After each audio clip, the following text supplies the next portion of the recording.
Introducing Charlotte, Jenny, and all that jazz.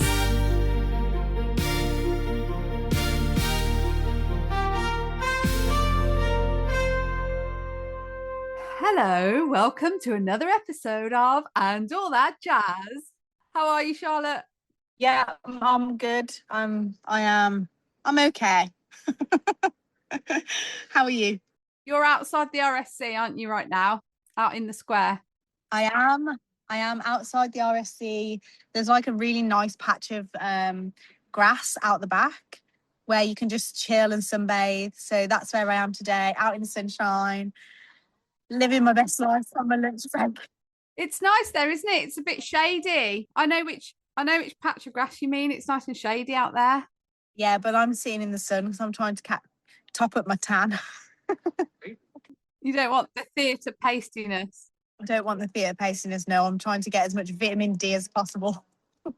That's actually a Dulux paint colour, you know. Crew white, it's called. They should make one. What's been centre stage with you? Centre stage with me. I went to another acting workshop on Thursday. So amidst all the chaos of Game of Thrones, I managed to squeeze in an acting class. Is that the one in Coventry?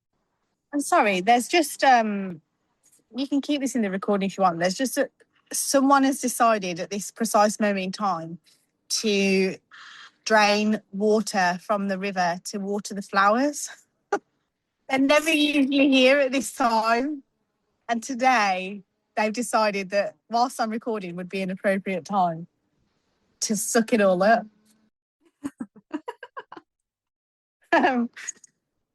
So I went to an acting workshop and it was with the Open Acting Company. I think they're a company. Worked on the script that I talked about last week, which was either by Ruby Thomas.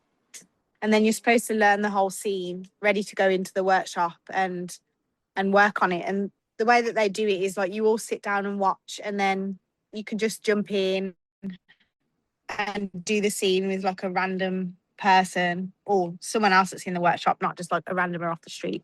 But you just jump in and do the scene, and then they just will swap you out. So Sam, who runs it, he's actually really good. Like, he's really passionate about what he does, and you know, he's been in Peaky Blinders and stuff like that. So he knows his stuff.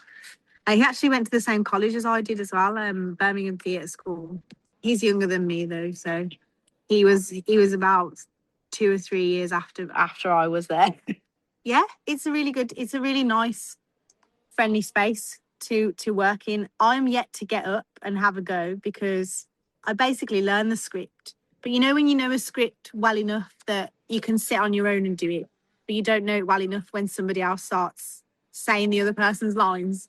I always get to that point because I don't quite have enough time to work on it in full because of how much I'm working. So I always get in there and I'm like, oh, I know the scene and I'm like, I want to get up and do it. But I end up just kind of watching and giving feedback and stuff. I was so close to getting up this week, even though I didn't know the whole scene. I was so close to getting up. On the brink. And then I chickened out. I talked myself out of it because they don't let you go up with script in hand, basically. So you kind of have to just shove yourself in the deep end. But can you improvise a little bit though? Will the other person improvise opposite you if you go off script a bit? Probably not. Most people in there do know the scenes well enough that they could probably just keep it going if you lost where you were. But I think for me, it's just like, I do put in effort to learn it, and I do try to learn it. I feel bad for the people that have actually learned the entire thing and they know it so well. And yeah, I feel bad kind of getting up with them and, you know, stuffing it up. But that's what the space is for. And it's never like, there's never any pressure to kind of know it all or kind of get up or whatever. And you usually don't get through the whole scene anyway. Usually you get through about three pages really well.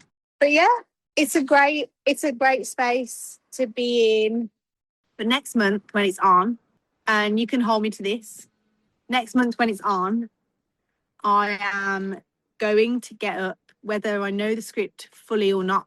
Well, I am going to hold you accountable to that, because when we started this podcast, one of the things that we wrote down, wasn't it, as like our aims, as sort of our objectives, was to encourage each other and hold each other accountable to pushing ourselves forward. Yes, it was. So I'm going to hold you accountable to that. And next month, you need to get up there and do it. I know. I'll take it, because I think I need someone to like just be like, stop being stupid. I know what it's like though, when you're in the room and everyone wants to have a go as well. But yeah, you've got to throw yourself, feel the fear and do it anyway. Yes. I definitely feel the fear. I just don't really know why I haven't thrown myself into it yet. This is like the third one that I've been to. And at the moment, I'm just paying to go and sit there and give feedback. Do you know what I mean? And not actually work on my acting skills. Well, I guess I am working on my acting skills because I'm learning off everybody in the room. You are learning from watching other people though, aren't you? And hearing their critique. Yeah, I am. And also giving my own feedback, which is something that... You've said before that giving feedback is something that you need to work on. Yeah, so it is good for that reason, because I am opening my mouth a bit more than usual.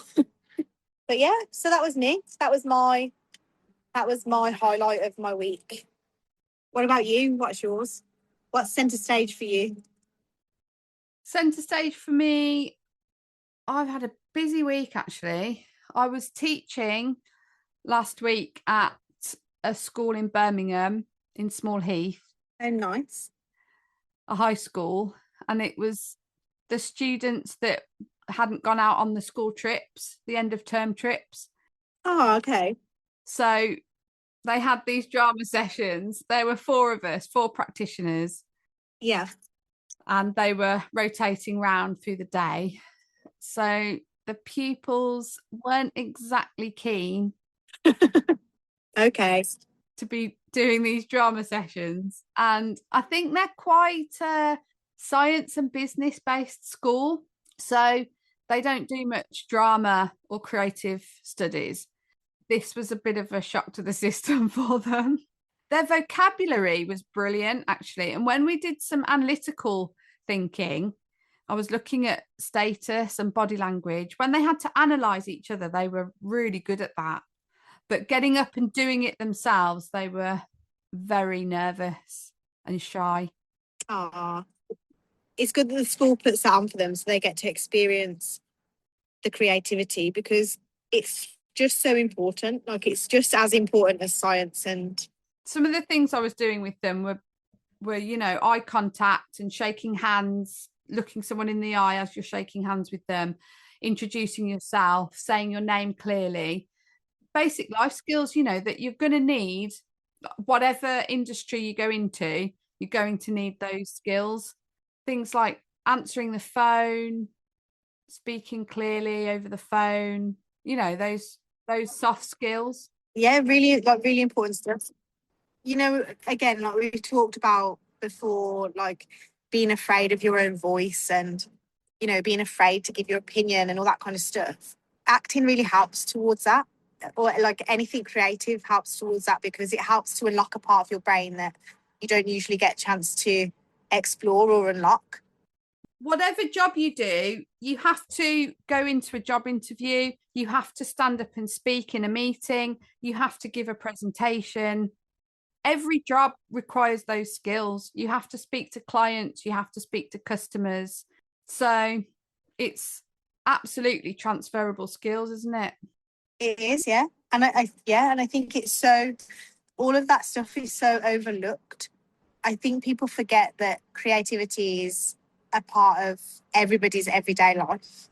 And I know we spoke about that before as well, but yeah, that sounds really interesting though. Yeah, it was interesting actually. It was hard work. But it was an eye-opener. We'll put it that way. Then we went to the press night for Sweeney Todd, didn't we? Saw you there. Yes, we did. Yes, we did. Yeah, what did you think of it? Because I loved it. No, we've had a little bit of a conversation about it already, but I loved it. I thought it was absolutely fantastic. It's one of the best things I've seen at the Birmingham Rep. But apart from that, it's one of the best things I've ever seen, actually. It absolutely stands its ground next to anything I've seen on the West End. really, Yeah. The talent on that stage was phenomenal. yeah, I agree with you. Yes, it was cast. It was cast very well, wasn't it? The choreography, the singing, the costumes, the set design, the way the set was painted, darling. Very good. Why, thank you. No, but I saw the Lady Justice. Lady Justice statue that you created with Laura. Absolutely amazing, stunning. I know it's great, isn't it? Like, I mean, that was all Laura, to be fair. Her boobs were very even, by the way. I noticed. That's because Laura had to add some more onto her boobs. Laura had to put some filler in there because I had made them too squished in. She needed to be more buxom. Yes, more voluptuous. Yeah, I made her boobs look like they were in a sports bra. So Laura had to just like fill them out a little bit. But no, the show was brilliant. But yeah, no, it was really good. I really liked Meow Meow. She was fantastic. She played Mrs. Lovett. And I think she was just born for that role. She was brilliant. I'll tell you what I really liked about her. Her characterization of Mrs. Lovett was spot on because it was what you wanted from Mrs. Lovett. It was sort of what you'd expect. So you felt comfortable straight away. She didn't try to do anything too avant-garde and way out there with it, you know? But she absolutely made it her own.